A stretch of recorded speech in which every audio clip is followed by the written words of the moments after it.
Friends ఈ రోజు అయితే బట్టి పెట్టినాం కదా. బట్టికి మనం కట్టెలు ఎక్కడి నుంచి చేస్తామంటే ఇవి మొత్తము మిషన్ కట్టెలు. అప్పుడైతే కంది కట్టె అక్కడక్కడ చెట్లు అవి ఎండిపోయిన కట్టెలు అవి తెచ్చుకొని అడవిలోకి వెళ్ళి తెచ్చుకొని పెడుతుంటే అన్నట్లు తంగేడు కట్టె అదంతా ఆమె కాల్చే వాళ్ళకు కుండల పని చేసే వాళ్ళకైతే తెలుస్తుంది.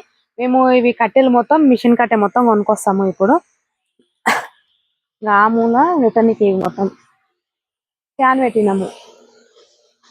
చూపిస్తాను నేను ఫ్యాన్ ఎందుకు గురించి పెడతాం ఏం కథ అని. ఎప్పుడు పెట్టే బట్టి కన్నా ఈసారి అయితే పెద్దగా అయ్యింది బట్టి. ఎందుకంటే జాములు పెడతాం కదా, పెద్ద పెద్ద కుండలు చేస్తున్నాం ఇప్పుడు కాబట్టి దాని గురించి పెద్దగా అయింది ఈసారి అయితే. అహము చూస్తున్నాను. ఈ రేకు ఇదంతా ఎందుకు పెట్టినాం అని అంటే అక్కడ నుండి గాలి వచ్చినప్పుడు వేడి మొత్తము ముంగలకే దొబ్బుతుంది కాబట్టి దాని నుంచి మేము ఇట్లా రేకు అడ్డం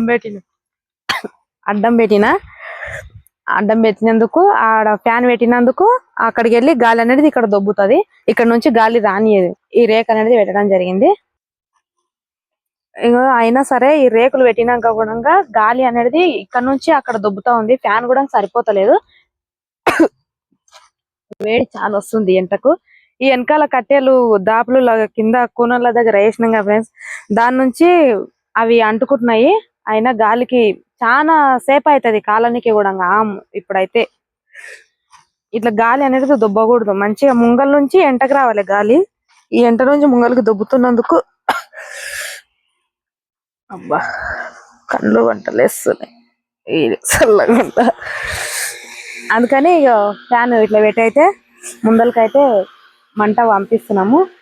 సరే, ఇంకొక విషయం ఏంటంటారంటే ఆమె పెట్టినప్పుడు పోయినవి బ్రేక్ అయినవి మొత్తం చూపిస్తాం అని కూడా చెప్పిన కదా, అవి కూడా చూపిస్తాను నేను. చూసారా కట్టెలు అంటుకుంటున్నాయి. ఫ్యాన్ పెట్టి లోపలికి కొడుతున్నా కానీ మంట మాత్రం బయటికి దొబ్బుకొస్తుంది. ఎందుకంటే అక్కడికి వెళ్ళి గాలి ఎక్కువ వస్తున్నది. ఈ రోజు అయితే చాలా ఉంది ఇంత హైట్ బట్టి. ఎందుకంటే అన్ని కుండలు ఉన్నాయి, జాములు ఉన్నాయి, పచ్చడి జాములు, అందులోనే వంట పాత్రలు, అటికలు, అవి ప్లేట్లు అవి అన్ని చెప్పిన కదా, అవి అన్నీ ఉన్నాయి దీంట్లో. ఉన్నందుకు అందుకని ఇంత పెద్దగా అయింది ఈసారి అయితే ఆము.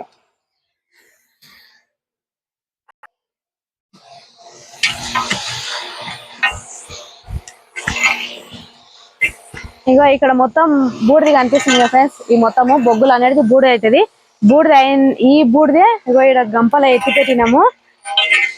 ఈ బూడిది మీకు ఎందుకు చూపిస్తున్నాను అంటే, ఇంతకు ముందు వీడియోలలో కూడా శ్మశాన వాటిక పక్కనే ఉంది కదా, అందులో మనుషులను కాల్చింది తీసుకొచ్చి కనిపిస్తుంది కదా అక్కడ వైకుంఠము. అందులో ఇంతవరకు ఏ మనుషులను కాల్వలేరు, ఇంతవరకు బొందలు కూడా ఏం పెట్టలేరు. ఎందుకంటే మీరు అందులోకి వెళ్ళి తీసుకొని వచ్చే